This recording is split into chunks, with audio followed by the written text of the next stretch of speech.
Love is a beautiful thing from God. Hello, hello. Hi Guys. nice that you're here today. Thank you so much for tuning into our channel. Today we are continuing with our Christian interracial marriage series, and we're going to talk about the things that we've learned in our marriage that keeps our marriage, that helps us to be in a happy marriage. And maybe these things can help you also out there in your relationship. So keep tuned in, and the first principle is Patience. yeah, patience. And he got Yeah. a lot of that. He got a lot of that. I had to learn, how to be patient, and that is one of my that is one of my weakness. It's not my strength. So I always pray to God, please help me to be patient. Yeah. So that is not my strength. Patience is not my strength, and it's his strength. And so I get to just go along with it. Sometimes when you find like things are not working out well according to your expectations, you need to come down and ask God for patience so that you can understand your partner more.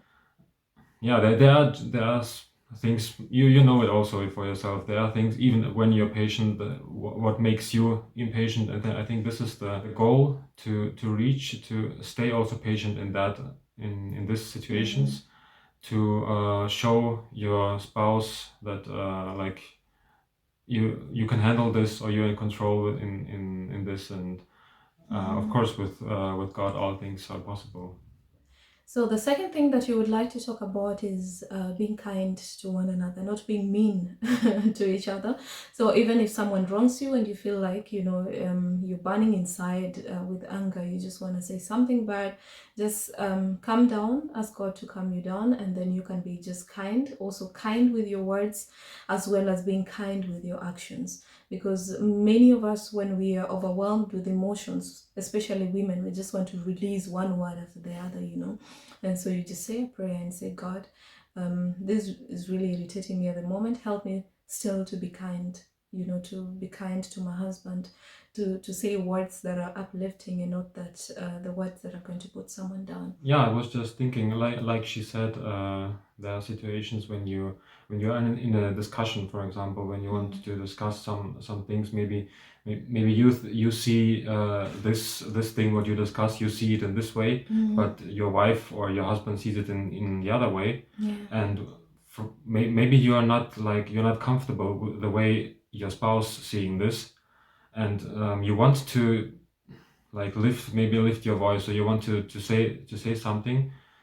It's better to choose the other way, to like she said, to calm down, to to just be kind to your wife, and try to explain it like in a calm voice, in a calm tone, and not overreact to Yeah, things. exactly. Yeah. And when explaining, don't make the other one feel like they're stupid, Feel bad yeah, also, feel yeah. bad about themselves, or feel like they're stupid, they can't do anything or some sort. So just try to be kind with your words. And I think it takes God for us to just reason this way. Many a times, even not just at home, you're supposed to practice this even with others outside, because sometimes we're so mean to people and we don't know what people are going through out there. You don't know the challenges they have.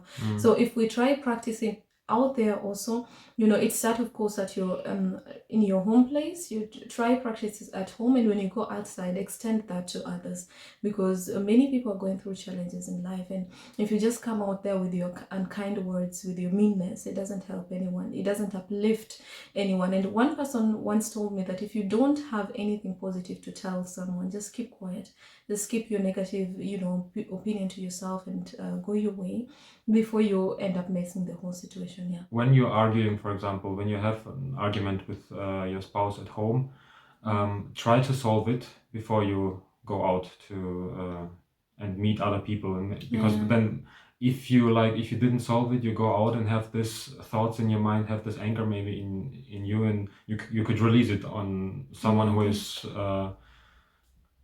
unschuldig? Innocent. Yeah, who is innocent in that thing, and it would create maybe more chaos than you wanted. Many a times we carry our problems out there and start telling people, yeah, you can't imagine he did this or she did this to me. That is not good.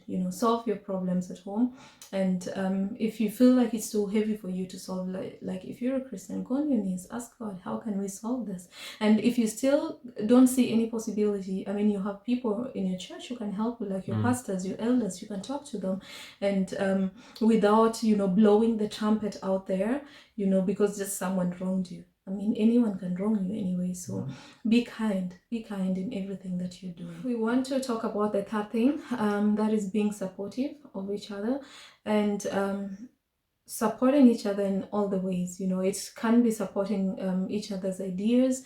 It can be supporting each other at home, at work, if both of you are working, for instance, and everyone is busy, you're all tired when you come home, just supporting each other and not leaving the burden to one person to carry, just because maybe you work less, now take the whole burden to yourself, or just because you're a woman, take the whole burden of taking care of the home yourself, or stuff like that. Just be reasonable with each other, support each other at home, and also with your ideas, because the worst thing that can ever happen to you is like when you have an idea that you want to implement and your partner is not supportive of your idea. If two are working together and they're not one, it's not easy to be successful.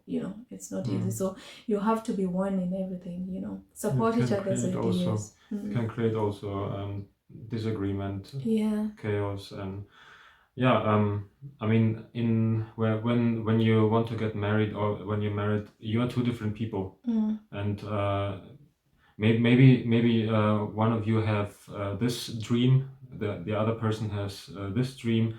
So the thing is to, like she said, to be supportive. Try to support the dreams of your spouse, and try to through your actions also tell your spouse, I'm here with you, I'm supporting you, I know this is your goal, and whatever comes, I have your back.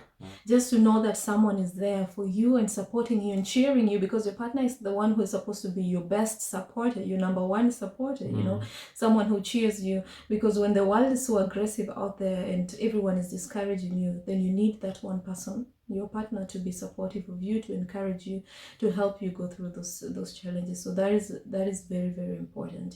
Yeah. So the next topic what we wanted to talk about is respect. Like respect in a marriage.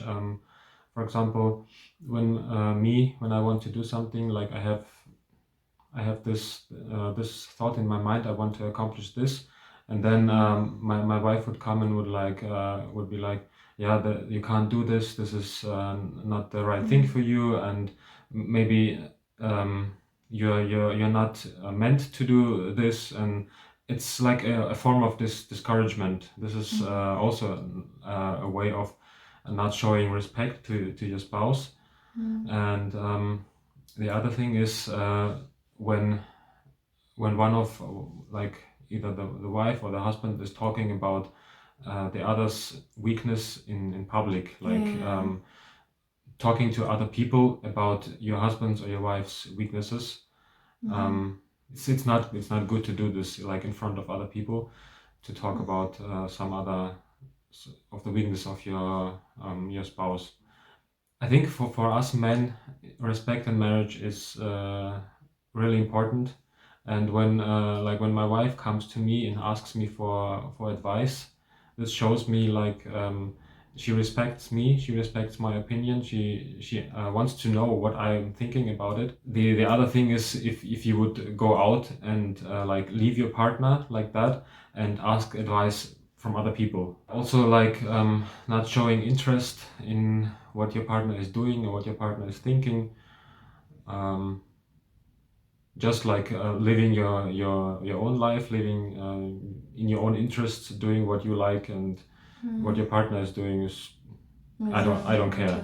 You have to listen to your partner. When your partner has something to tell you, just listen to him. Listen to him what he is saying. Just let him talk about it, and then after that you can always chip in and always say your opinion. But let him talk, and don't interrupt him. Don't show him that you're interested. Like we said before, you're interested in his opinion, in his problems or whatever he is going through.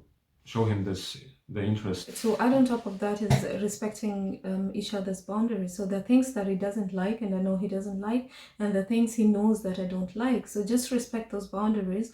And if someone doesn't like something, don't go provoking them that you're doing those things that they don't like.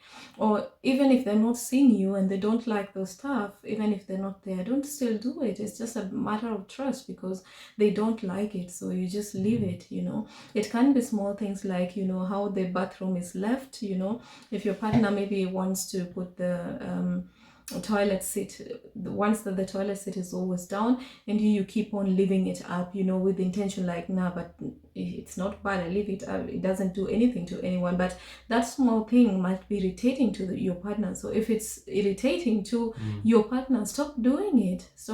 Just make sure you respect people's boundaries, because you know, living together, you know, you're two people, yes, with different interests. But if you know that your partner doesn't like something, please don't do it in their presence, and also even when they're not seeing, because that's being loyal. You're being loyal to each other. So the things that I know Reimund doesn't like, I don't do it. You know, I don't do it even if he's not looking at me. It's just like the relationship between us and God.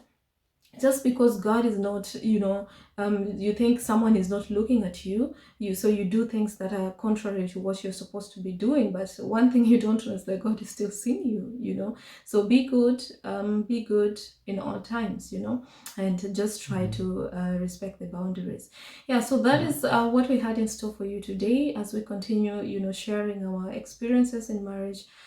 These are just, we're not experts, but these are the things that we're learning, you know, in our marriage. We're now one year and a few months in marriage, and every day is a learning process, and marriage takes hard work. So whatever we learn, we come and share with you out there, you know, because we learn them also the hard way. It's not like we don't make these mistakes.